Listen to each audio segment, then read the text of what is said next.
Muchísimas gracias por venir. Hoy era un día complicado por el timing. Yo sé que además hay gente que ayer estuvo pasándolo mal y hoy obviamente no está de ánimos, con lo cual os lo agradecemos también especialmente. Eh, Nada, dar la bienvenida al segundo capítulo de Next y os voy a contar un poquito cómo va todo, ¿vale? ¿Qué es lo que estamos haciendo? ¿Cómo podéis participar? Y un poco los próximos pasos, ¿no? Next es un ecosistema, eso es lo primero, ¿vale? Next no es un evento organizado por una empresa, ni es un evento, digamos, que tiene un propósito súper cerrado, ¿vale? Lo que estamos buscando es generar una comunidad, ¿vale? En la que participamos emprendedores, participan, por supuesto, jóvenes con inquietud de emprender, también inversores, facilitadores del ecosistema de diferentes comunidades, en fin, inversores, sector público también apoyando este ecosistema. Y lo que buscamos es, oye, pues debatir un poco sobre cómo es este sector del emprendimiento, de las startups y de la innovación, conectar, conocernos, pasar un buen rato y que pasen cosas, ¿vale? O sea, aquí, por supuesto, va a ser muy interesante esta entrevista y la tertulia, los pitches serán geniales, pero lo más importante pasa en el networking, ¿vale? Eso tenéis que tenerlo claro, ¿vale? Así que ese es el primer punto. ¿Vale? Entonces, bueno, pues es el evento mensual de networking todos los últimos jueves de cada mes, ¿vale? Esa fecha, marcaroslo en la cabeza, o sea, todos los últimos jueves de cada mes vais a poder venir a Next y vamos a vernos, vamos a encontrarnos y vamos a generar sinergias, ¿no? Queremos prender el ecosistema del sur, ¿vale? Cada último jueves del mes. No es solo un evento. Creo que nos vamos a inspirar muchísimo, vamos a aprender y de aquí pueden salir los emprendedores del futuro. Es comunidad y es hacer conexiones que de verdad importan, ¿no? ¿Por qué? Porque Andalucía ya no es una promesa, ¿vale? Ya estamos viendo realmente empresas potentes que nacen de emprendedores andaluces y que están en Andalucía, muchas de ellas. Necesitamos conectarnos más impulso público, más comunidad, más inversión, más empresas, más profesionalización, en fin, de todo, ¿no? Y nosotros queremos que crear ese marco de relación, ¿vale? Ah, mira, ya funciona. Genial. Perfecto, ¿vale? ¿Quién va a participar en los próximos capítulos? Pues fundamentalmente fundadores de startups que llevan tracción. También queremos traer a inversores privados y fondos de inversión que ya hemos participado en otros eventos similares, responsables de diferentes áreas públicas que inciden en el ecosistema y todo tipo de impulsores del ecosistema, como son las hubs, otras aceleradoras que son hermanos primos nuestros, en fin, de todo, y medios de comunicación. En la primera edición se hizo en un espacio de Magma, que es un coworking, que es muy interesante, algunos ya lo conocéis, está en la calle Bajeles, muy cerca de Marqués de Paradas. Se registraron más de 120 personas. Aquí podéis ver en las redes sociales de Next, apuntaros si queréis en LinkedIn, en Instagram y tal, y vais a ver un poquito algunos vídeos. Vamos a publicar más vídeos a partir de la próxima semana y vamos a seguir generando contenido. Vino gente de responsables de la Junta, inversores, emprendedores, de Andalucía Emprende, fundadores de startups, Ines Angel, en fin, de todo, ¿vale? Fue muy interesante. Nada, algunas cifras aquí que dejo, ¿vale? El 45% de la gente era del ecosistema de tecnología, medios, estudiantes, advisors, etcétera, etcétera. Un 25% inversores y responsables públicos y un 30% fundadores de startups, ¿vale?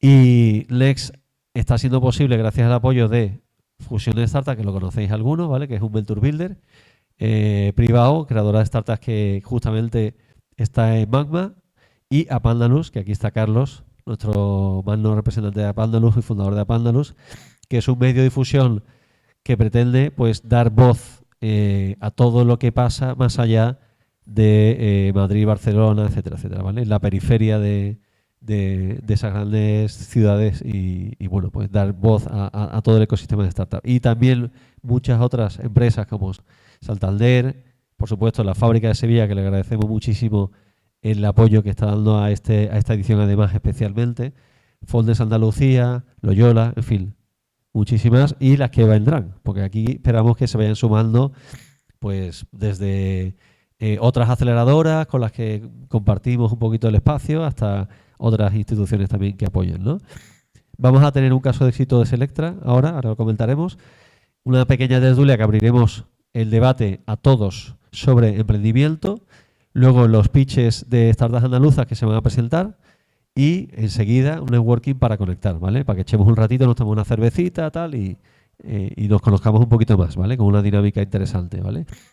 Bueno, tenemos aquí a Jaime Arbona, muy grande, en una foto muy grande, que bueno, que si no lo conocéis, yo creo que ya habéis investigado, porque estáis aquí, obviamente lo habéis investigado, pero que es un emprendedor que tiene ya un track record importante, vamos, yo lo conozco desde cuando era así de pequeñito, y que sobre todo pues que está transformando, ¿no?, el sector comercial en todo el tema de servicios de energético, servicios para el hogar en general, ¿no?, de todo tipo de utilities, ¿no? Interesante. Entonces, pues la verdad que nos ha encantado el caso de Selectra y el emprendimiento y todo lo que han hecho, y tenemos muchísimas preguntas que hacerle, ¿vale? La facturación también es potente, el número de empleados es potente, lo que han crecido en los últimos años es, la verdad, que sorprendente y nos alegra muchísimo. Y además ha venido acompañado. Así que vamos a entrevistaros a los dos, ¿vale? Para que esto sea una conversación abierta más que una entrevista, ¿vale? Y luego abriremos la tertulia. Y junto con Jaime, desde el parte de Apandalus Fusión, perdona que esta diapositiva obviamente la hemos hecho nosotros antes de hoy, está Carlos, que está aquí, que es de Apandalus, y yo mismo, que soy el Project Manager de Fusión, ¿vale? Y después ya pues tendremos pitches y otras cosas más. Así que bueno, Carlos, te voy a dar la palabra para que puedas arrancar y un poco crear todo la intro un poco de la tertulia. Muchas gracias, Javi, por esta intro. Bienvenidos a todos, muchas gracias por venir. Espero que estéis bien, que estéis cómodos. Llevamos un ratito aquí con el aire, ¿no? Ya se os ha quitado un poquito el calor de encima y ahora queremos y vamos a conocer un caso de éxito brutal. A mí me parece de las cosas más brutales que pueden pasar, sobre todo porque es verdad que parece como en un sector así raro el que está, y sin embargo son un clarísimo ejemplo de cómo se puede crear una startup, un proyecto, y que sea rentable, obviamente, pero además escalable, como está. Entonces, lo primero de todo, como me decía mi abuela, lo primero de todo es presentarse, así que por favor presentaros cada uno de vosotros, que os conozcan un poco por encima. Pues nada, encantado de estar aquí. Yo me llamo Jaime, ya habéis visto mi foto en grande. Básicamente yo soy sevillano, estudié ingeniería industrial aquí en Sevilla, y el último año me fui a estudiar a París. Me fui de Sevilla a los 22, 23 años. Estuve hasta los 28, 29 o por ahí en París viviendo, que me quedé después trabajando y montando esto. Y después me fui a Madrid, entonces estoy muy acostumbrado a estar fuera de Sevilla en toda la parte profesional. Entonces me alegro mucho de ver que en Sevilla, porque es verdad que voy de vez en cuando a Barcelona, estoy en Madrid un poco como metido más en el mundo de empresa, y allí se forman muchos grupos de este tipo que molan bastante, sobre todo en Barcelona, que tienen como una comunidad, la Catalana Connection entre ellos, que los cabrones consiguen aglutinar a todos los startuperos y empiezan a hacer cosas muy chulas. Y en Sevilla no conocía ninguna, y me alegro mucho que a ver si conseguís apoyo, ya no solo de empresas, sino del ayuntamiento, de la junta y de todo, para ver si conseguimos pues, que haya esa conexión también. Y poco más. Bueno, y dejo a Borja presentarse y ahora os cuento de Selectra, si queréis. Muy buenas, yo soy Borja Osta. Yo empecé más tarde que Jaime, pues tengo 2 años menos que él, y la trayectoria fue un poco similar. Él estudió industriales, yo estudié arquitectura, y el último año de la arquitectura me fui de Erasmus a París. Mi idea no era para nada emprender, y al final, cuando me mudé con Jaime y con Gonzalo a un piso en París, fue cuando surge la idea de, bueno, porque ¿cómo os puedo ayudar? Yo veía que estaban los dos en casa, trabajando en el ordenador. Decía, ¿cómo os puedo ayudar? Que estoy aquí viendo la tele y vosotros estáis ahí con el ordenador, pum, pum, pum. Y a raíz de eso fue cuando surge la idea de decir, oye, ¿por qué no nos ayudas? Pero ya no solo de esto, sino vamos a hacerlo a través de unas prácticas, a través de la universidad, mientras tú estás aquí de Erasmus. Cuando terminé el Erasmus, y yo dije en casa que me iba a Madrid, que no volvía a Sevilla, porque iba a empezar un proyecto en la empresa con esto, tal. En casa me dijeron, ¿tú estás seguro? Se te está yendo un poco la olla, tal. Pero es verdad que el mundo de la arquitectura, después de la crisis de 2008, en 2012, 2013, todavía estaba la situación complicada para el mundo de los arquitectos, no había mucho trabajo, entonces vi que era un poco la oportunidad para dar ese paso y venga, vamos a intentarlo. No había riesgo prácticamente ninguno, porque es verdad que ahora os contará Jaime un poco toda la parte de los inicios de la empresa a nivel inversión, cómo se cubrían los gastos, que fue rentable desde el primer minuto y que al final no conllevaba ese gasto de decir, venga, voy a que invertir X mil euros, tal. Pues no fue el caso y por eso es un poco como empezó todo. Empezó todo en la cocina de Casa de París, estábamos los tres y fue después cuando ya nos instalamos en Madrid y ahora un poco dejo que Jaime os cuente la historia desde la instalación ya en España. Genial, una muy buena intro y ya veis, o sea, para los que digan Erasmus solo es fiesta, alcohol, no, también es montar empresa, quiero decirte, oye, se puede hacer fiesta, alcohol y montar empresa.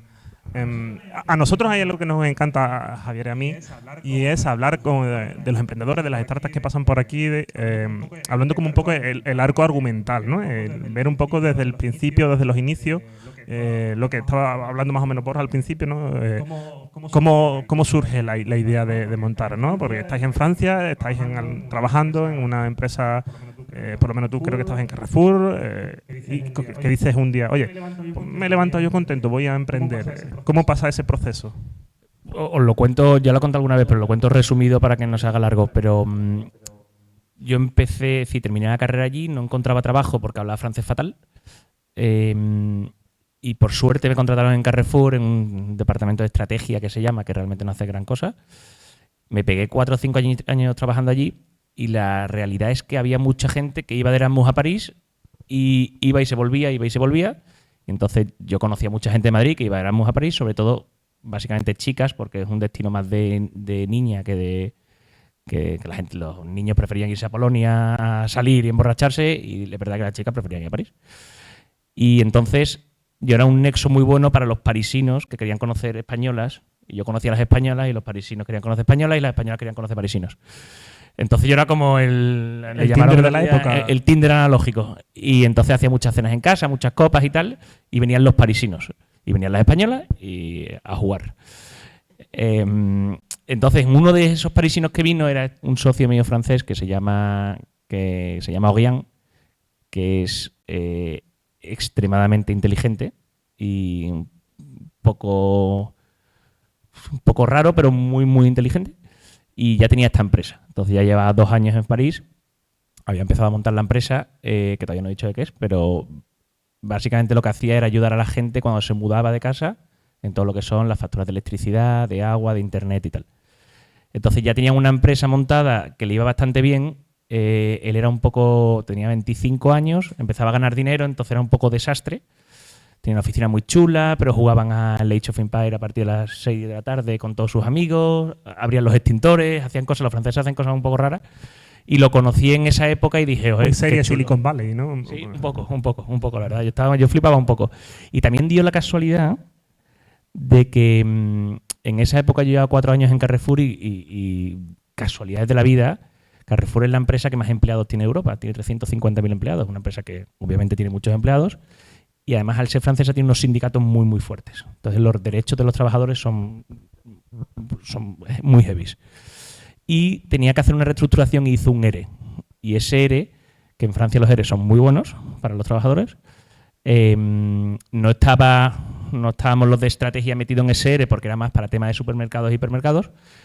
Pero como yo tenía la idea de Selectra, que ya le estaba proponiendo al francés y justo había un ERE donde me daban algo de dinero, conseguí a través ahí de meterme y que me dieron un cheque por irme de Carrefour, que llevaba 4 años y perfecto. Entonces cogí ese cheque y con ese cheque me mantuve en París trabajando en esto. Ese fue tu primer business angel. O sea, que Carrefour en el fondo invirtió en Selectra. Sí, aparte yo recuerdo que y que no es coña, os lo prometo, París es súper caro.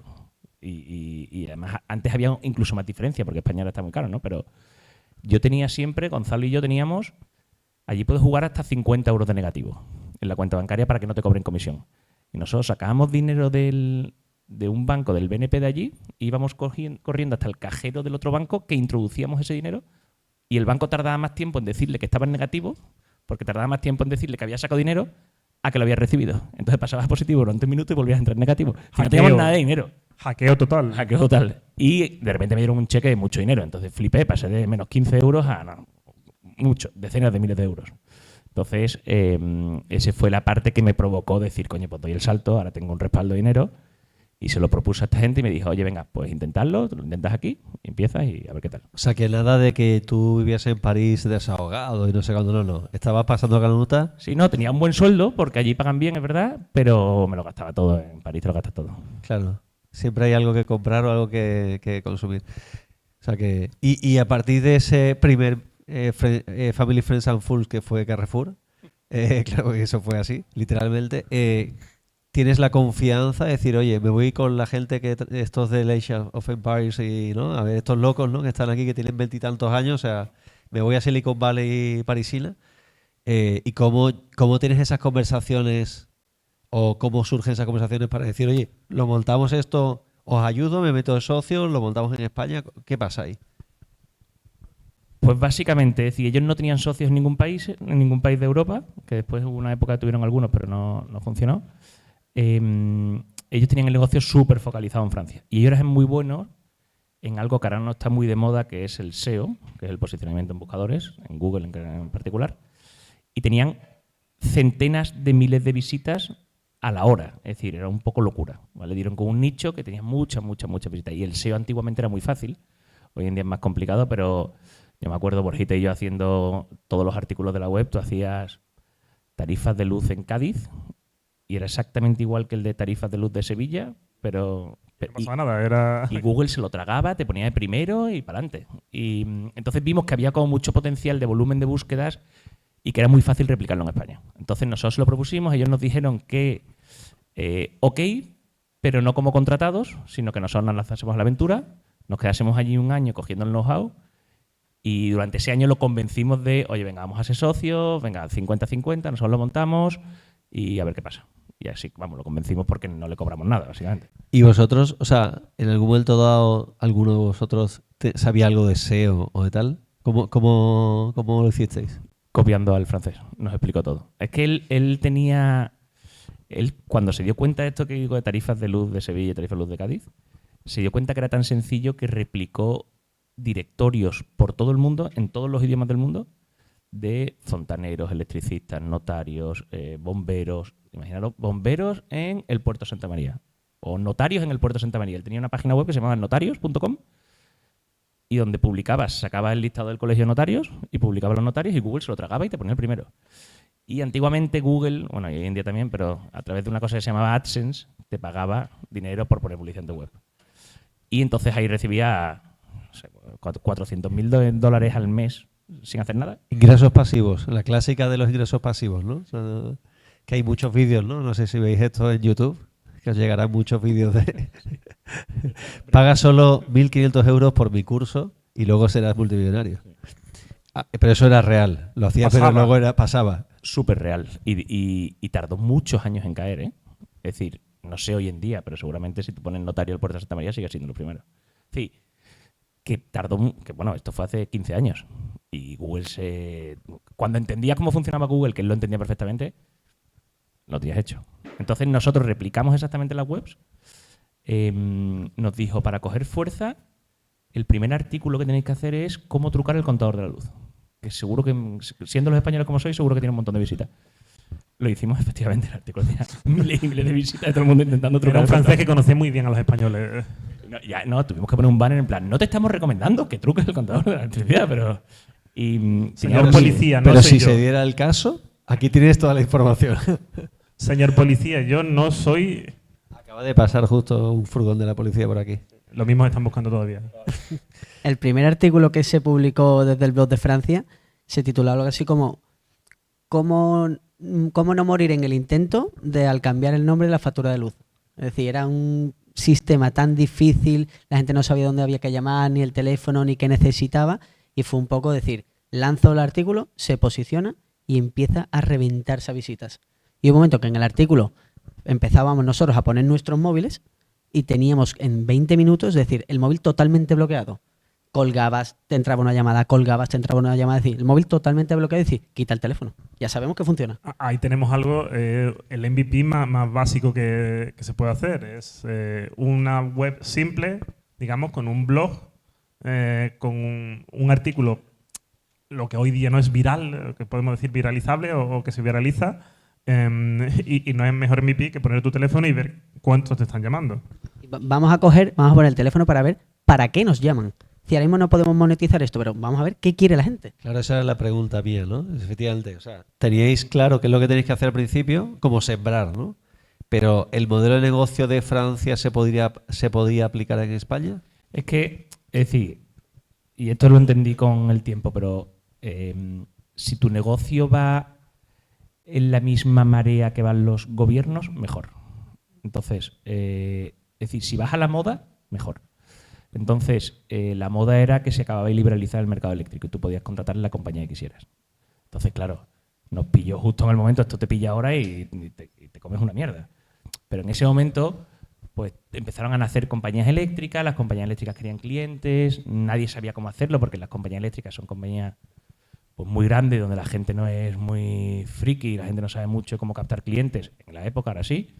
Entonces estaban deseando captar clientes, es decir, Iberdrola no tenía ningún cliente en Andalucía, porque no era su zona, y no sabía cómo llegar a Andalucía. Solo se le ocurría mandar gente a la calle a llamar al telefonillo. Entonces, nosotros eso no lo queríamos hacer. Las multinivel. Sí.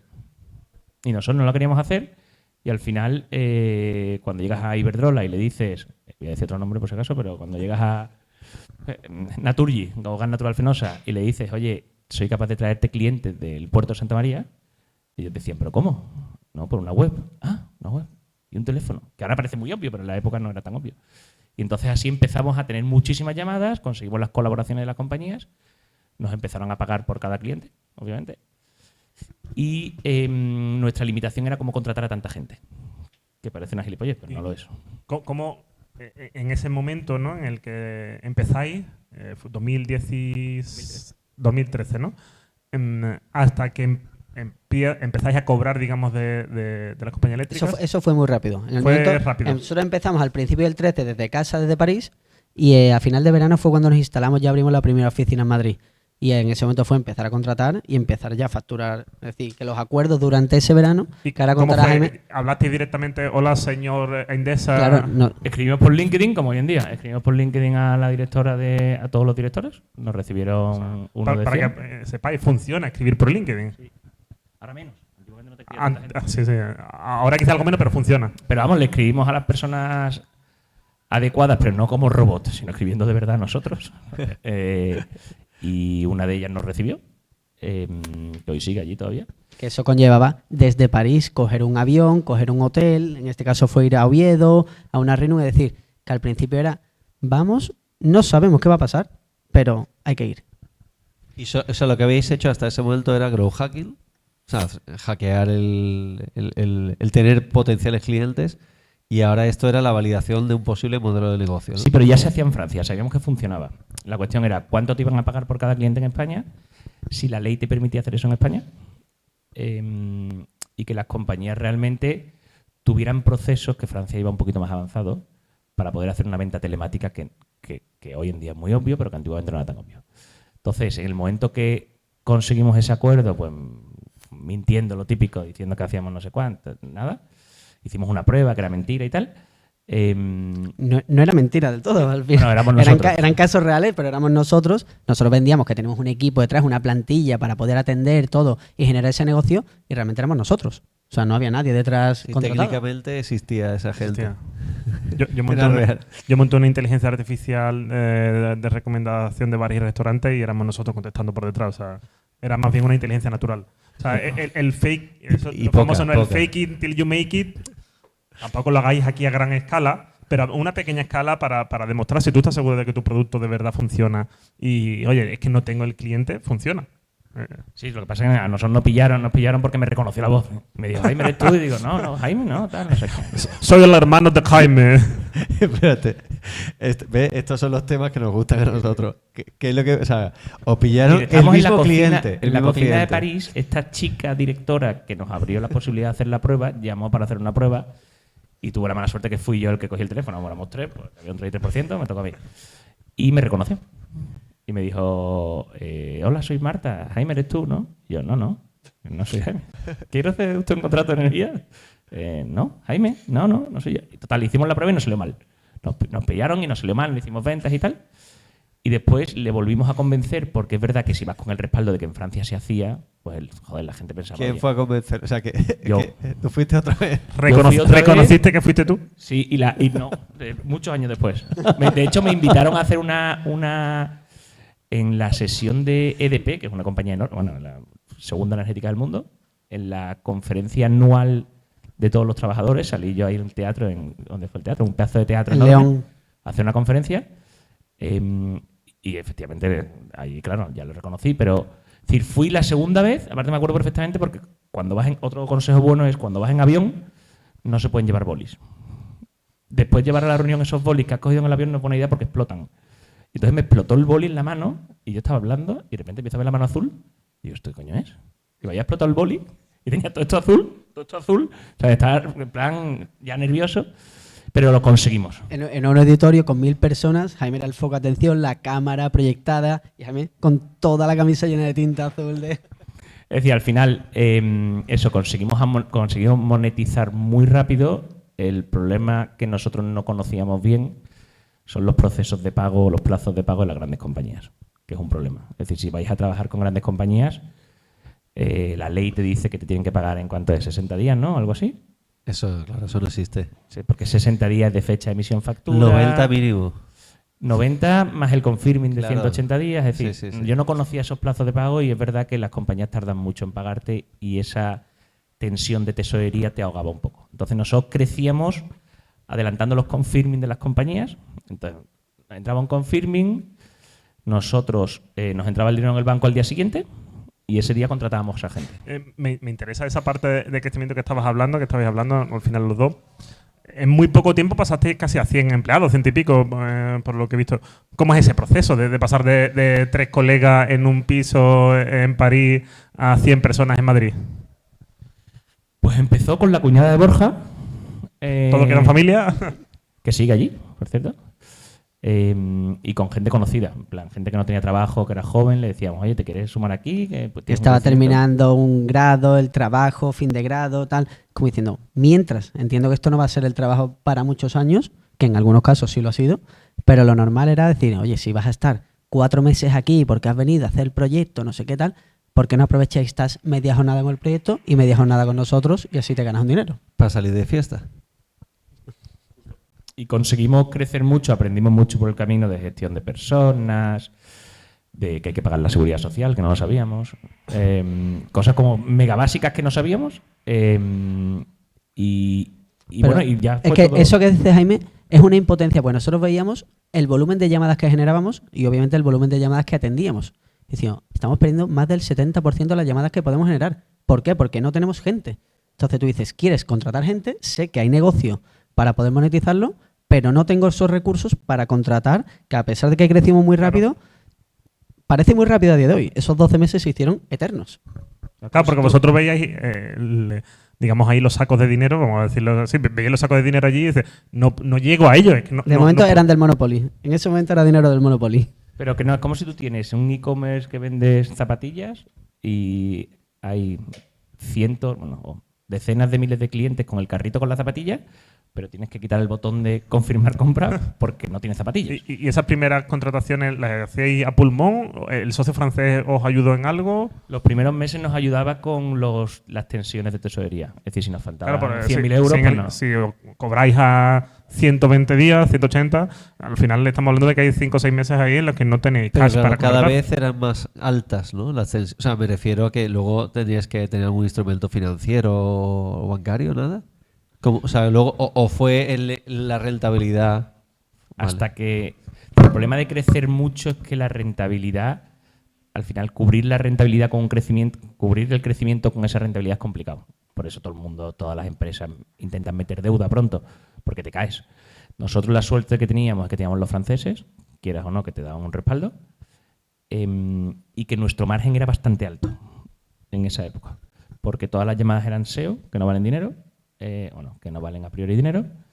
El salario mínimo en España era muy barato y las comisiones eran muy buenas. Entonces nuestro margen era muy alto y nos permitía, en pocos meses empezamos a tener margen suficiente como para aguantar varios meses. Además, estabais creando un mercado que no existía, con lo cual esa innovación de vuestra propuesta de valor os permitía tener esas comisiones porque competíais con un modelo de negocio tradicional que pagabas al jefe, al subjefe, al tercer jefe, al multinivel. Tenías que pagar muchísimo la comisión.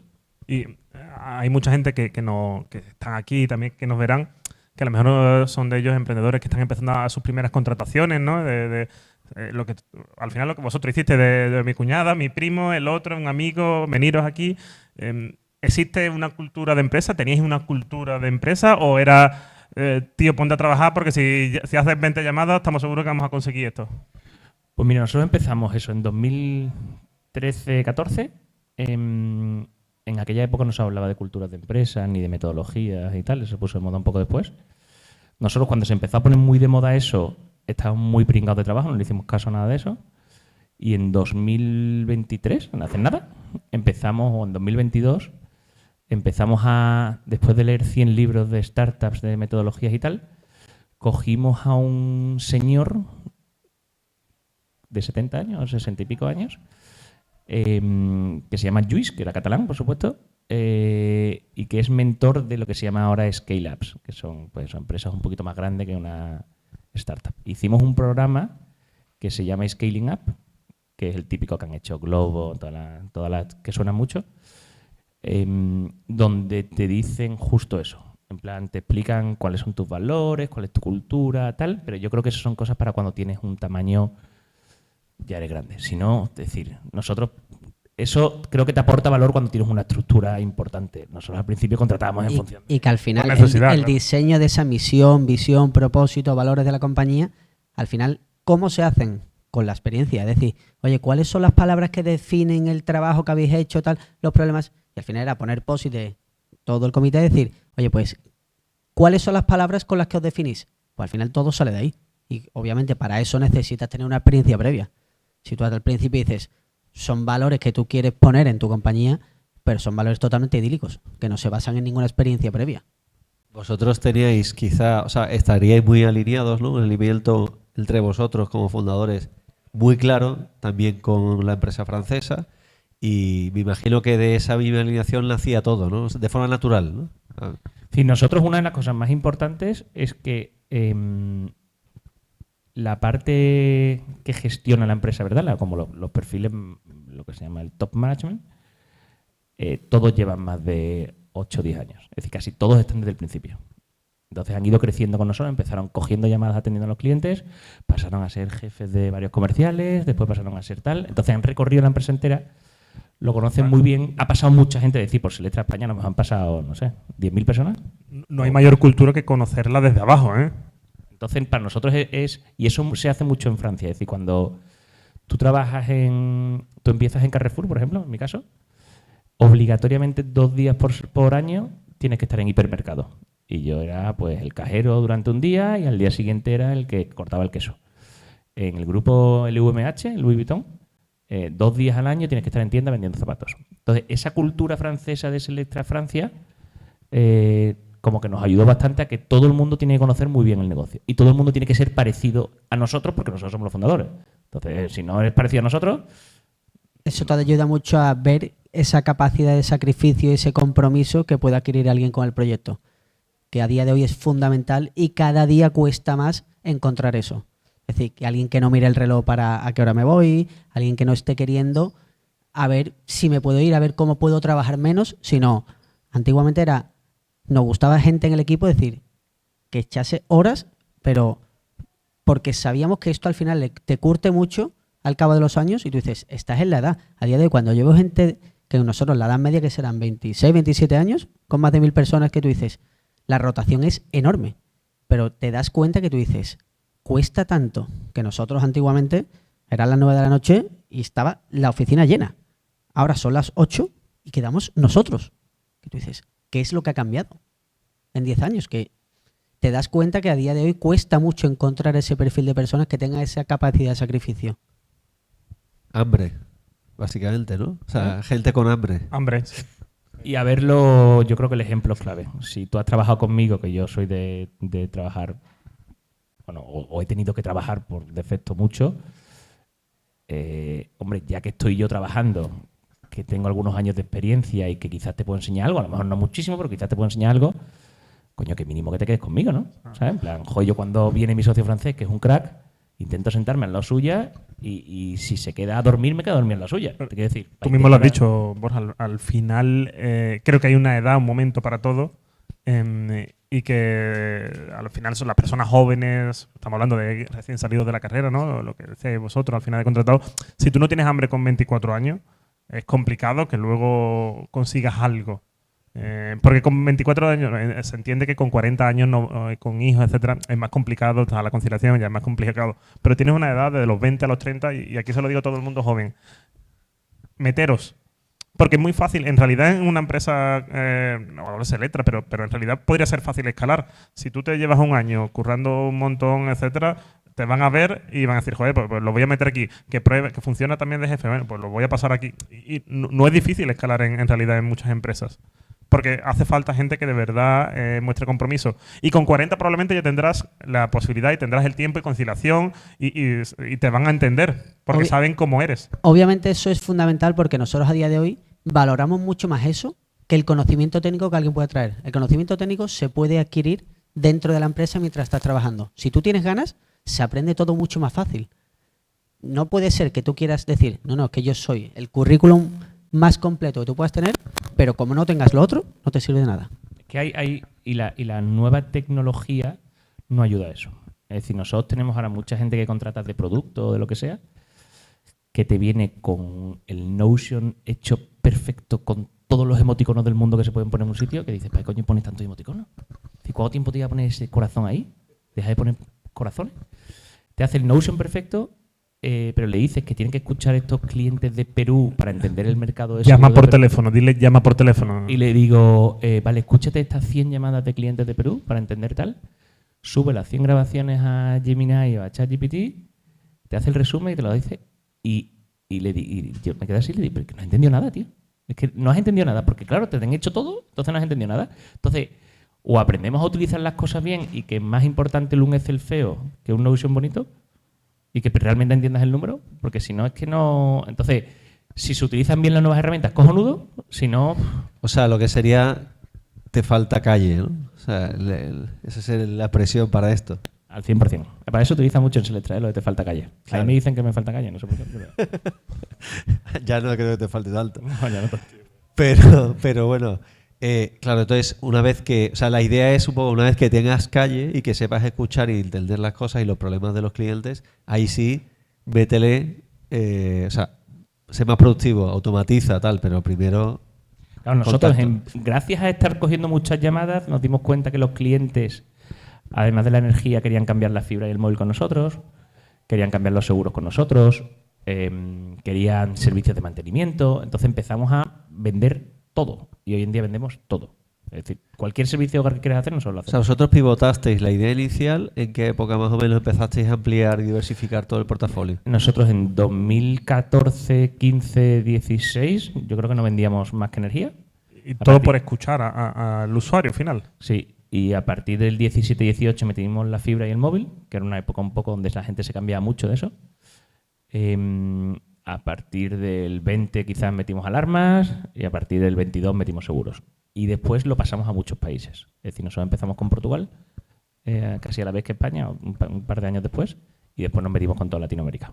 ¿Portugal desde Madrid o fuisteis allí? Portugal ha estado en Madrid hasta hace 2 años que hemos abierto una oficina muy grande en Lisboa y se han ido 150 Porque personas. era mucho más caro el salario y... Nosotros lo hacíamos al revés que todo el mundo.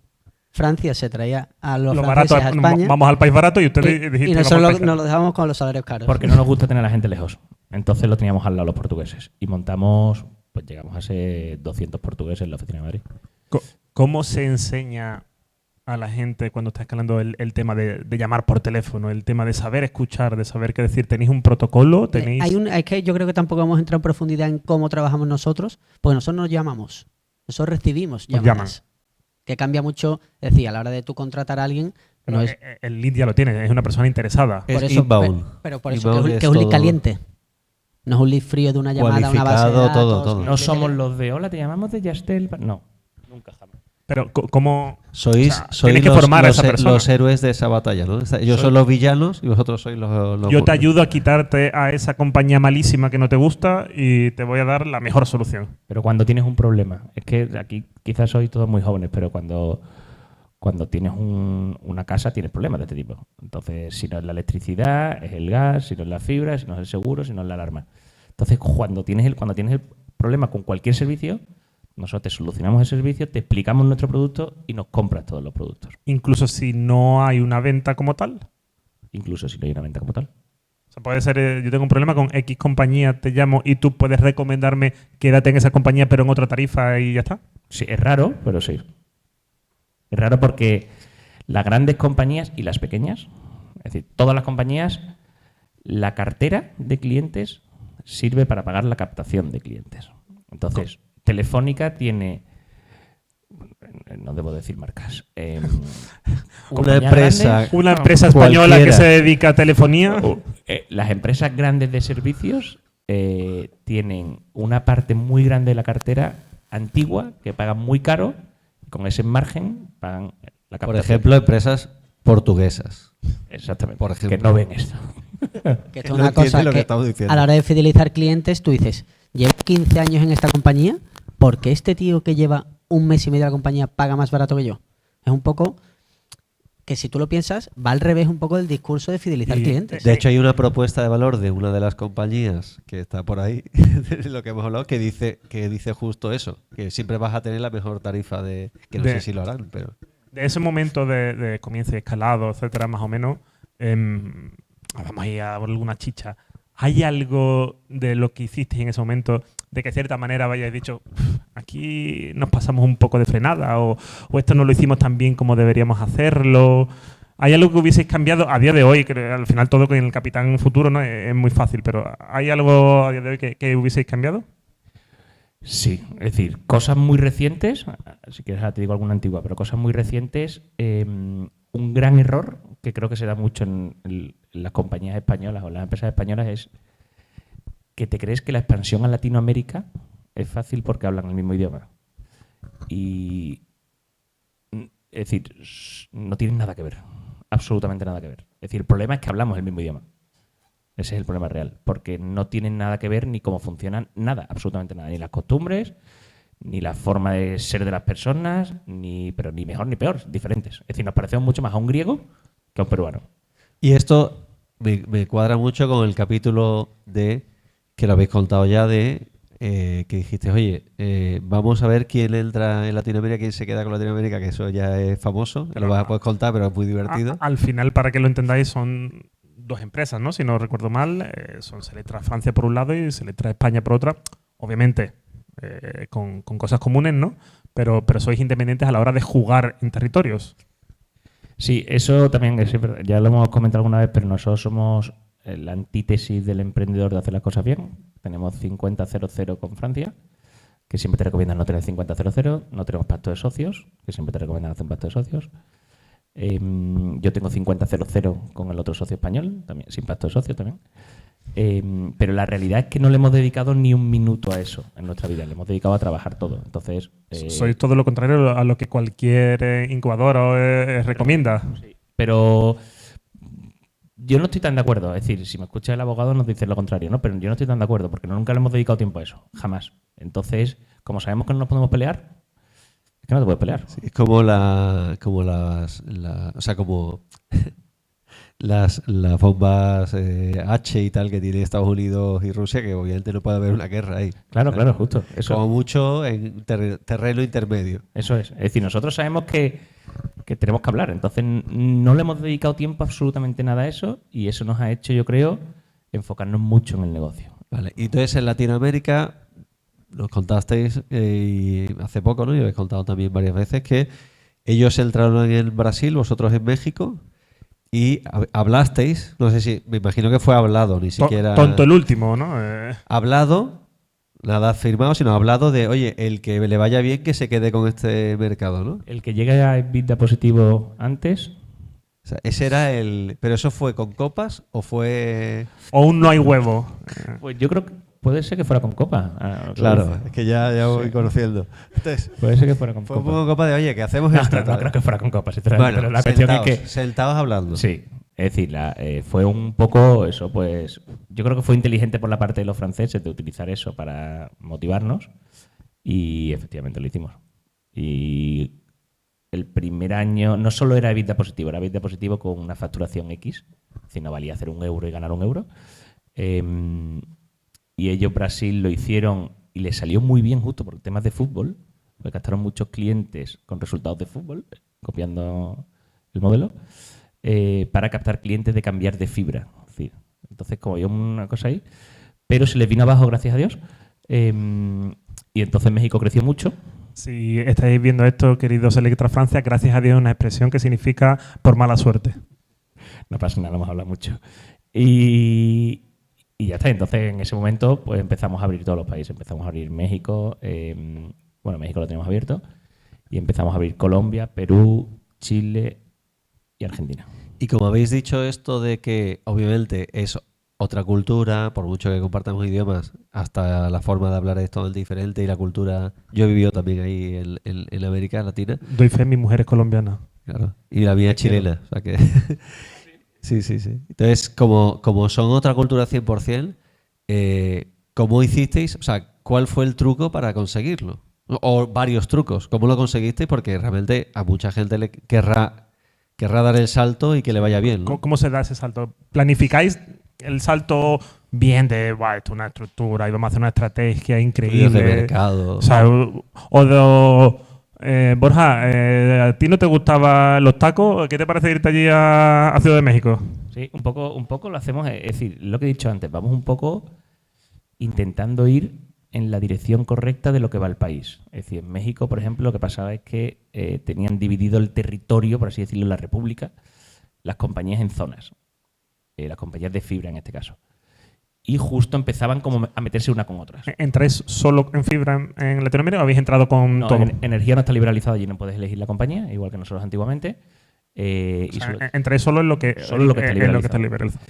Y eso, tenían los territorios, pues la zona del sur de México la tenía no sé qué compañía, el centro tal. Y empiezan a pelearse entre ellas, en el buen sentido, porque se anima la competencia. Y tenemos la suerte de que un amigo que tenía una empresa con la que nosotros colaborábamos, sevillano también, conocía a mucha gente allí, me presentó a todo el mundo, sin tener que hacerlo, la verdad, lo hizo completamente desinteresado. Conseguimos los acuerdos muy rápido gracias a él y empezamos a vender muy rápido y todavía el SEO, todavía Google no era tan inteligente como ahora.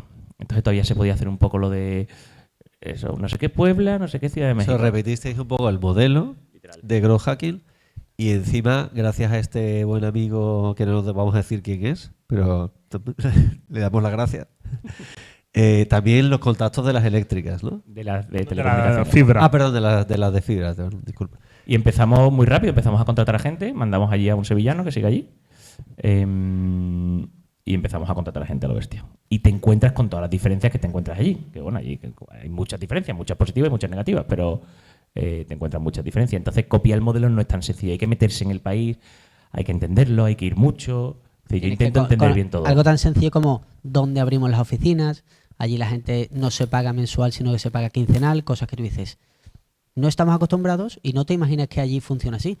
Pero te das cuenta que la rotación que hay allí... ¿Independientes? ¿Funcionan de forma independiente a Central o dependen de...? No, dependen de, obviamente, que funcionan, sí, porque al final el funcionamiento sí tienes que adaptarlo un poco a aquello. Pero cuando de repente te dicen, oye, que es que allí normalmente la gente el día después de cobrar, la tasa de ausencias en el trabajo es altísima. Tú dices, ¿en serio? La tasa de borrachera es alta. Y allí se paga quincenal porque si no, el día 17 ya no les queda dinero para el resto del mes. Por eso es como un prorrateo de tu paga. En vez de darte una paga mensual, te doy una paga semanal para que lo vayas administrando. Esta es una de las diferencias. Luego las negociaciones. ¿No os costaron las negociaciones? Meses y meses. Ahorita. Eso también es más Pero duro. no fue tan lento, porque tuvimos la suerte esta de que fuimos al Si yo estuve la primera semana, no que iba a México, pero la primera semana que iba a México a hacer esto, tuve la suerte que este tío me sentó con los CEOs de las empresas de telecomunicaciones de gente mega importante, como si te sientas aquí con Álvarez Payete, bueno, Álvarez Payete no, pero con estos tíos, entonces iba súper arriba. Tuve la suerte que este tío me lo presentó, iba súper arriba y todo el mundo, allí la jerarquía es muy... Allí la jerarquía horizontal no existe, allí la jerarquía Sí. es muy nazi. Firmabais con Claro, por ejemplo, que es un claro caso, ¿no? Pues Claro tiene México, Colombia, Argentina, etcétera. ¿Firmáis con compañías para ramificadas en cada uno de los países? No, ¿O vais firma. Claro México, Claro Argentina, Claro...? Individualmente todas, casi siempre individualmente. No, Y- no existe una manera de firmo contigo y... Es que vamos trabajan con todo. distinto. Es que son equipos diferentes. Es que Telefónica México y Telefónica España, por ejemplo, no se gestionan desde el mismo sitio. No son los mismos, los jefes absolutos sí, pero no... Claro, y otras ya se están vendiendo. Otras divisiones de Telefónica ya están vendidas, ¿no? Literalmente. O sea que... Sí. Entonces, bueno, esa parte, la parte de Latinoamérica nos está costando, porque son muchos países a la vez, es complicado. Solo es una vertical, que aquí en España, igual que tenemos energía, lo que es electricidad y gas, telecomunicaciones, seguros, alarmas, allí estamos solamente con telecomunicaciones, lo cual que hace que lo que te cuesta captar un lead no lo puedas rentabilizar en 4 verticales diferentes, lo cual ya te limita el ritmo de crecimiento. Y luego a nivel de operaciones, si ya de por sí aquí el proceso de contratación telefónica, o ahora no sé si se usará el firma por WhatsApp o lo que sea, aquí ya fue un cambio, fue un reto la parte de operaciones, y allí están... Pues algunos países son curiosos. Mira, en Chile los contratos se firman desde hace 6 meses obligatoriamente con reconocimiento facial. En Chile. Guau. Quiere decir que eso en España ahora. No, es que decir, Chile... reconocimiento Sí, facial, ¿eh? sí, Todos es- los contratos, el tío tiene que abrir la cámara, poner su cara. Para un contrato de Pero móvil. porque están acostumbrados a que la venta sea presencial. Cuando al momento tú tienes venta a distancia y te piden los mismos requisitos que la venta presencial, dices, hostia, es que no todo el mundo va a ser capaz. Ha innovado con ese tema, que ahora ya hay bastante tecnología de reconocimiento facial, pero antes... Sí, lo que pasa es que en esos países aplicar los procesos y la inteligencia de procesos que hacemos en España hacemos cosas muy chulas. En España, es decir, yo con la dirección tuya de tu casa soy capaz de sacarte hasta de qué color tienes el pelo, es decir, sé todo. ¿Hay algo de lo que hayáis hecho vosotros en internacional que sea raro o que hayáis considerado de verdad tenemos que pasar por esto, de verdad hay que hacer este tipo de cosas para hacerlo? Pues no sé, pues yo recuerdo cuando nosotros hacíamos cosas en México, pues teníamos que vender en las tiendas Oxxo en México, porque era como muy en la forma de que la gente comprase cosas, tenía que hacerlo vía tiendas, etcétera. ¿Qué tipo de decisiones habéis tomado vosotros a la hora de internacionalizar que sean interesantes, por raras, y que incluso alguna, oye, que no haya funcionado y que creíais que iba a funcionar perfectamente? La verdad que aquí el tema de los procesos, cuando abrimos Portugal, sí es verdad que iba todo un poco en base a normativa europea. Pero sin embargo, cuando nos vamos a Latinoamérica diciendo, es que allí no hay una comunidad europea que pueda regular un poco los requisitos a la hora de contratación a distancia, de protección de datos, allí está todo todavía muy lejos de lo que se vive aquí en Europa. Entonces, al final, allí es más los procesos de tecnología como que les cuesta creerse que tú puedas firmar a través de un SMS una contratación. Que tú después tienes la verificación de la llamada, que se queda registrada con tu voz, la verificación de un SMS, que es lo que se le llama un soporte duradero, que un tercero de confianza emite un PDF certificando que tú desde este teléfono, este día, esta hora, has aceptado estas condiciones de este contrato. Eso parece que allí es imposible. En Europa existen los catastros. En Latinoamérica no existen los catastros. Entonces tú, para decirle al tío que tienes que instalar fibra en la calle Primavera 36 en Ciudad de México, te exige la compañía que pongas aclaraciones del tipo justo al lado de la pollería, enfrente de una casa azul. Allí no existe el calle República Argentina 34. Existe, pero a lo mejor hay 300 repúblicas argentinas. Y 334. Y encima no siguen los órdenes correlativos. Entonces, Sí. es como un poco... Allí no pasó Napoleón, que fue el que hizo Sí, todo sí. esto. Entonces, allí, claro, es un poco... Hay mucha diversidad además entre país y país, y a veces en las mismas ciudades ya cambian. Sí, sí, sí. Hay muchas zonas muy humildes donde... Es decir, aquí en España tú haces un contrato de fibra óptica con Vodafone en las 3.000 viviendas y el técnico a priori va. Después a lo mejor cuando llega se va, pero a priori va. En Ciudad de México hay muchísimas zonas, decíamos, hay un 40% de Ciudad de México donde no se instala. En Ciudad de México, por ejemplo, los contadores digitales, que los tenemos aquí en España desde final de 2018 y 2019, en México ya existían. Porque en México, si tú no pagabas la luz, el tío que iba a cortarte la luz posiblemente no saliese de allí. Entonces dices, yo no voy a cortarle la luz. Por eso al final la electricidad en México está totalmente subvencionada, que le cuesta 5.000 millones de dólares al gobierno todos los años, porque lo están vendiendo por debajo de precio y voy diciendo, si la gente va a impagarme y no puedo cortarle porque no puedo ir. Por eso al final... Dicho esto, Ciudad de México es la bomba, ¿eh? A ver si es la bomba. Es genial, es bonita. Y México Hablando es la bomba. Otra cosa que tienen unas cosas muy buenas y los mexicanos son gente muy buena. Eso vamos a decirlo por descontado. No, tenemos muchos amigos mexicanos, o sea que eso por descontado. O sea, Eso es el primer mexicano que contratamos como project manager para el proyecto de México. Se fue la empresa, se fue a México y nos copió la empresa. bueno. Eso Entonces, no es son otra tan buena bomba. gente. Otro tipo de bombas. Y le fue fatal. Claro, menos mal. Sí, la verdad que no le teníamos mucho miedo, pero el primero hizo eso. Pero aunque no le tengas miedo, te jode. Claro, te rompe el corazón.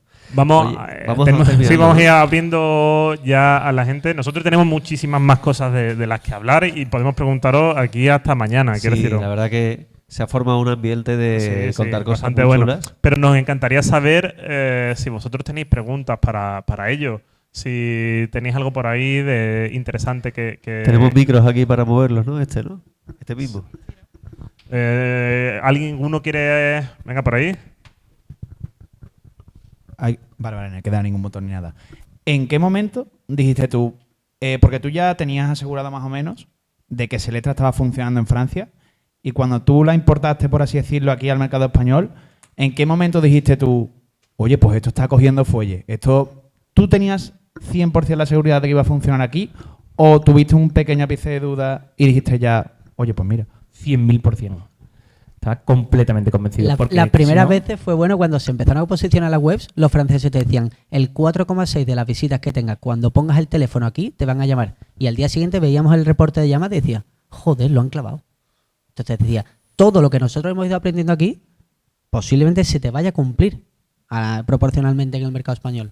Tienes que ser positivo. Yo creo que cuando lanzas, que después hemos lanzado otras cosas, pero cuando lanzas algo tienes que creerte 100.000% que va a funcionar. Después no tienes que actuar así, pero creértelo, es decir, yo lo tenía, pero clarinete.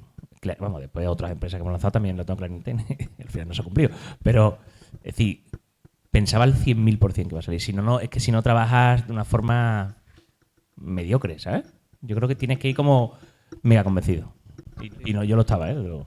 No, es que si no vas convencido, si tú mismo no crees en tu empresa, ¿quién va a creer? Yo siempre se lo digo a la gente cuando hablo con ellos, dicen, no, es que el pitch, ¿no? El famoso pitch, es que yo no sé, y si me equivoco, bueno, si te equivocas, ¿qué pasa? Tú eres el que más sabe de tu empresa, se supone. Si tú no eres capaz de vender la ilusión, de vender algo, es que o el proyecto no sirve o tú no eres la persona. Pero que eso es un espíritu que dentro de la compañía hay que mantenerlo porque hay veces que nos paramos a decir, estamos centrados en un problema, oye, esto está fallando, tal, y tú diciendo, te das cuenta que hay veces que los propios clientes valoran la compañía más que tú diciendo, espera, que el cliente está contento. Es decir, que nosotros parece que este problema estamos poniendo el foco aquí, pero que no se nos olvide que la mayoría de la gente está contenta. Que muchas veces tienes que pararte y decir, oye, espérate, que estamos aquí y que la valoración que tenemos de los clientes es cojonuda. ¿Por ahí alguien más que quiera preguntar? Si veo alguna mano por ahí. Si no te importa, levántate porque si no, no te vemos. Hola. Mira, yo te quería preguntar, dentro de la empresa, ¿qué es lo que habéis cambiado en la estructura a lo largo del proceso de ir creciendo que más os ha hecho manteneros estables o que habéis incorporado y de verdad os ha hecho sentir que estabais mejorando? Es decir, en nuestro caso, en nuestra empresa, nosotros no tenemos un producto como tal físico. Es decir, nosotros lo que tenemos es mucha gente. Nosotros somos muy intensivos en personal. Entonces, para nosotros, la clave del éxito, o una de las claves del éxito, también fue la parte de recursos humanos. Es decir, tener personas en recursos humanos que realmente conozcan muy bien la empresa, sepan vender la empresa a todo el mundo que llega y que no llega, sepan retener muy bien a la empresa. Y hemos tenido siempre un equipo de recursos humanos muy bueno. Y eso yo creo que es como ha sido la base de que son... Es decir, los recursos humanos por norma general se tratan como, bueno, ahí está recursos humanos. En nuestra empresa son parte fundamental. Y puede que tengamos un departamento de recursos humanos de los más grandes de Andalucía y posiblemente de España. ¿Cuántas hay? 20 y tantas personas en el equipo de recursos humanos, que normalmente suelen ser equipos bastante más pequeños. Yo tengo un amigo que siempre decía, lo que yo hago diferente para que se queden la gente es pagarles bien y no molestarles. Y que hagan su trabajo. Es decir, tener un trabajo claro y pagarles bien.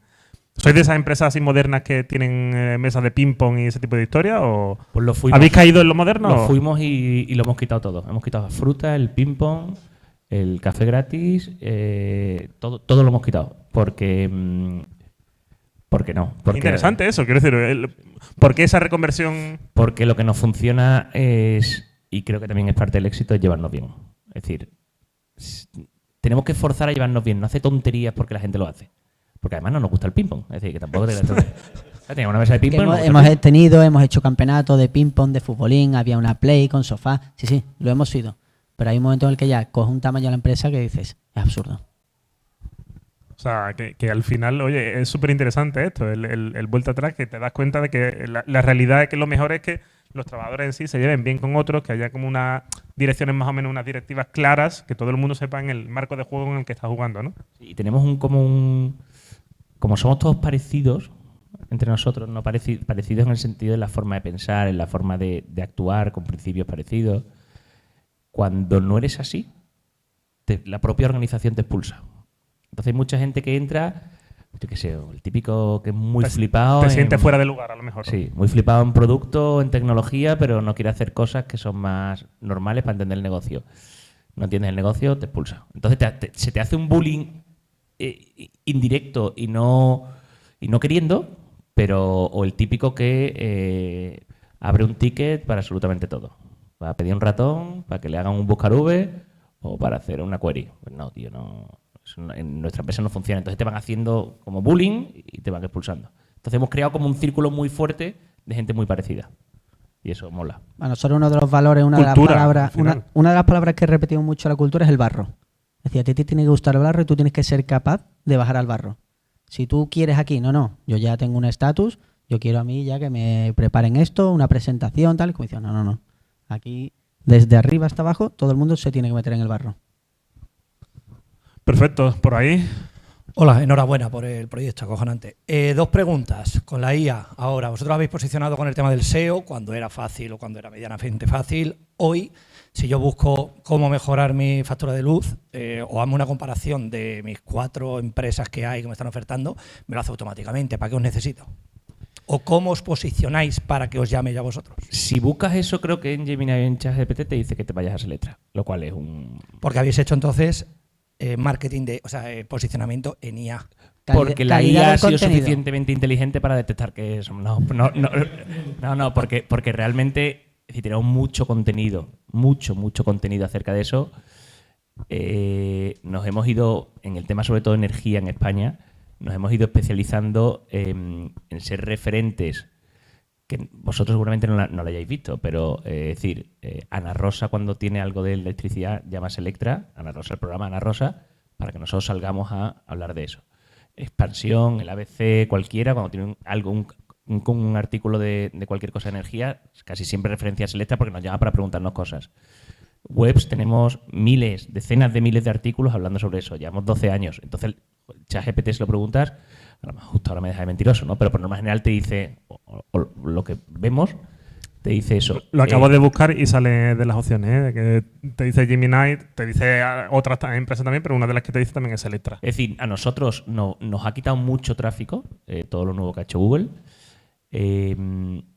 Pero estuvimos la semana pasada, estuvimos en el evento de Dublín de Google, donde ha explicado un poco hacia dónde va a ir.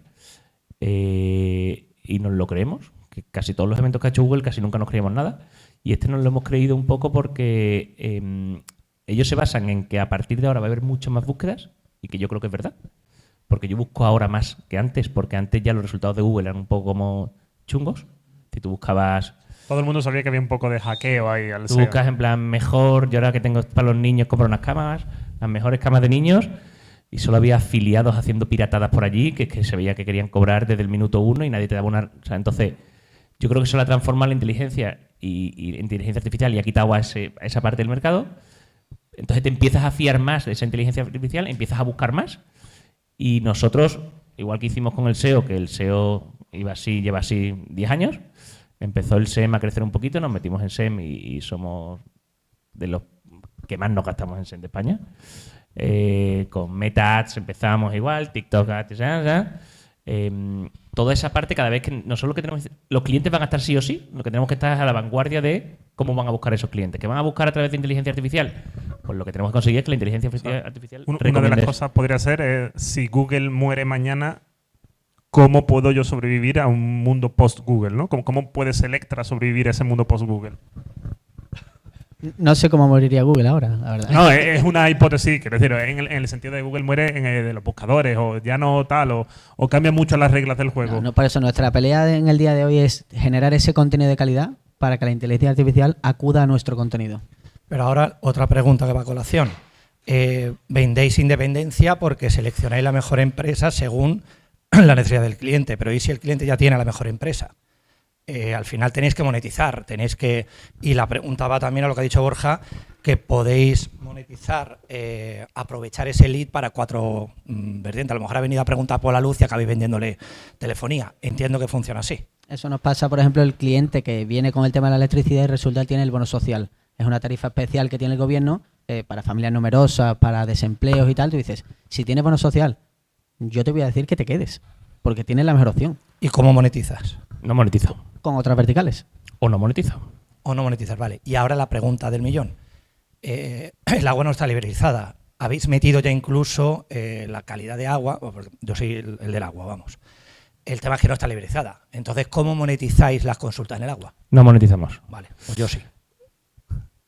Nosotros somos WaterUp. Nosotros tenemos el buscador independiente que monetiza la gestión del agua. ¿Pero quién te paga?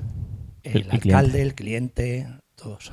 Cobro por 3 sitios diferentes. Pues luego hablamos. Luego pero lo comentamos porque me interesa mucho la colaboración, porque lo que estáis haciendo lo hacía yo ya, lo que es el scrapear el SINAC, que no lo hacíais. Perdón, hace un par de años no lo hacíais. Nosotros lo hacíamos hace 4 ya y estamos en esa línea. Por eso que tenemos unas sinergias. Y en España no está liberalizada, en Inglaterra sí. En Inglaterra tenéis un mercado. Pues ahí ya sabes, ahora a la cerveza es un buen momento de networking. Oye, más que eso, quién sabe, lo mismo salís de aquí con una vertical nuevo de verdad. Pero es importante que muchas veces que no todo. Yo entiendo que si tienes un momento complicado económico de la empresa o los principios, la parte de monetizar a corto plazo es súper importante. Pero tan importante es monetizar a corto plazo como monetizar a largo plazo. Entonces, al final, nosotros, cuando te ayudamos a hacer el bono social o te ayudamos a hacer la factura de agua, yo no lo veo en que te vaya a monetizar ahora. Sé que no te va a monetizar ahora. Pero te vas a quedar con el run de que te ayudamos a hacer algo. Y no sabes la de gente que le hemos hecho el bono social, que al final te llama y te dice, oye, mira, es que me he ahorrado el 50% de mi factura gracias a lo que tú me hiciste del bono social. Y cuando ya le vas a recomendar otra cosa, va a confiar en ti porque es que tú has hecho desinteresado. Y no quiere decir que seamos Teresa de Calcuta, porque no lo somos y queremos ganar dinero todos. Pero también nos hemos permitido, gracias a la situación de la empresa, buscar clientes más a largo plazo. Ofrecer un servicio gratuito a cambio de... En ese ménage à trois, ¿no? de vosotros, las empresas y los clientes, importa el que más el cliente, entiendo. Sí, eso fue discutido en el podcast del otro día, porque la compañía es la que te paga. ¿Quién es tu cliente? ¿El usuario? Claro, no lo había sacado porque lo había visto, pero para que la gente lo entienda, al final ¿quién es el que importa de verdad? ¿El usuario final o la empresa energética? Pero hoy ha salido en expansión justo un movimiento de una empresa que entiendo que casi todos conocéis, que es eDreams, que quizás vosotros no conocéis tanto, pues sí, que es un buscador de vuelos básicamente, que la única forma que tenía de cobrar dinero era lo que le pagaban las empresas, las aerolíneas, por captación de clientes. Y era un negocio que era un one shot y aquí te veo, aquí te mueres. Estaba bastante yéndose es que se está grabando y no quiero decir palabrotas, pero se estaba yendo al carajillo, al garete, y cambió y pivotó un poco el modelo y lo que ha ido creando es clientes como usuarios de eDreams, donde Tú puedes, simplemente tienes tu usuario, registra no haces nada así rarísimo, ¿eh? Registra tus datos y comprarte vuelos más sencillos, como si tienes la zona de usuario de Iberia. Pues ellos lo hacen con eDreams, con todas las compañías, y lo que te hacen es que te ceden parte de lo que ellos ganan de las aerolíneas. Y están creciendo, pero tienen 7,6 millones de usuarios. Que tener tantos usuarios, aparte de los grandes Netflix, Spotify y tal, no sé qué, no sé cuánto, es súper jodido. Y lo están haciendo. Y era un modelo que iba así, ¿eh? Y que realmente, y al final, han dado la vuelta, que nosotros estamos en ese punto también, de oye, vamos a captar usuarios de Selectra puro, que nosotros tenemos pues, entre 20 y 30.000 ahora, que no son muchísimos, pero bueno, empezamos a tener. Y quizás tendremos que pivotar, bueno, estamos pivotando también a ese modelo. Y creo que ¿sabes? Tenemos como muchas vías de monetizar a largo plazo y ya sin prisa. Vamos a dar una o dos preguntas finales por ahí. Buenas, ¿qué tal? Una preguntita. Vale, voy, Carlos. Gracias. Igual yo no me he enterado, ¿eh? ¿Qué hacéis para, hablando del tema cultura organizacional y demás, qué hacéis para fomentarla ahora que tenéis entre 600 y 700 empleados solos por aquí en Andalucía, ¿no? Según he estado consultando. Porque, claro, lógicamente, cuando se está escalando y cuando los grupos, digamos, de trabajadores son pequeños, es relativamente fácil. Con 2.000 empleados en toda España, ¿qué hacéis ahora ya que habéis quitado la mesa de ping-pong, la Play, el sillón guapito y esas cosas? ¿Cómo lo mantenéis? Pues nosotros Gracias. tenemos... Tienen un abono al fútbol y lo llevan a los partidos. No, porque nos lo regalan las compañías, no hace falta, pero nosotros tenemos... somos unos 1.500 personas en la parte que depende de mí, por así decirlo, ¿no? En España seremos unos 1.100 o, en fin, 200 en Portugal, 200 en México y tal, o 1.000, no lo sé, algo así. De esos 1.000 hay 800 que son vendedores, que atienden llamadas de nuestros clientes para hacerle contratos. Que es un call center dividido en Sevilla, Madrid, Valencia, Córdoba, Cádiz, Málaga, es decir, que está en muchos sitios. Son pequeños grupos de 100, 50 personas por ahí y tal. Yo no conozco de hecho nunca he ido a Valencia, nunca he ido a la oficina de Valencia.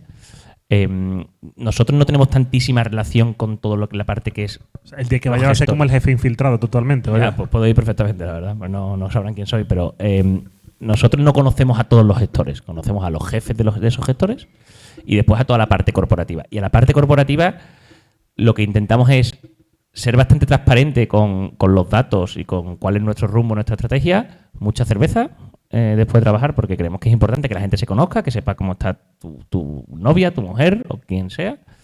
Y mucha relación, mucha comunicación, mucha comunicación, mucha comunicación.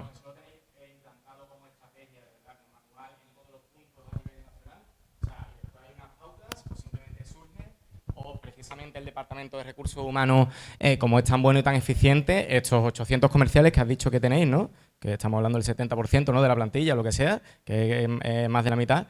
¿Cómo hacéis precisamente para que tengan ese aliciente y además salgan a cuchillo a vender con tanta calidad? Porque además es como la propuesta de valor realmente del negocio, ¿no? O sea, el diferencial en relación a la competencia. Se hacen... Es que se gestionan pequeños equipos, no gestionas todos a la vez iguales. Entonces, efectivamente, tenemos jefes de equipo por cada 15 personas. Y ese jefe de equipo tiene un presupuesto que se puede gastar en su equipo en llevárselo a comer, tomar una cerveza, hacer una fiesta, hacer lo que quiera, ¿no? Entonces, en la gestión esa gestión de esas 15 personas nosotros no nos metemos demasiado. Hay unas pautas, efectivamente, pero no nos metemos demasiado. Como incentivamos a las personas que venden, es con dinero. Que es la forma más fácil de incentivar a la gente. Insert coin, totalmente. Y insert coin y intentar que al tener tanta gente pueda flexibilizar con las cosas y dar relativa facilidad a los jefes de equipo a que puedan ayudar a sus comerciales a que tengan pues cierta flexibilidad que necesitan de vez en cuando, porque en tu vida, y que como somos tantos, pues nos podemos organizar de forma diferente. Pero es súper complicado, es lo más complicado. Y casi todas las empresas, pues ya la empresa de software no te cuento, pero en la parte de venta es una parte súper importante. Y nosotros estamos durante 10 años súper encima. Hoy en día es verdad que estamos menos encima, pero hemos estado durante 10 años, es decir, sentados allí con todo el mundo animando con pompones. Por eso para nosotros es súper importante los jefes de oficina, el que se va a Córdoba a abrir una oficina, el que se va a Cádiz a abrir una oficina, son personas clave de la compañía. ¿Por qué? Porque tú tiene que ser una persona a la que tú confíes que va a trasladar tu manera de ver la compañía exactamente igual que tú. Es decir, para nosotros el tema de los pequeños equipos, que como tú dices, es más fácil de gestionar, es uno de los motivos por los que nosotros tenemos oficinas muy repartidas por todo el territorio.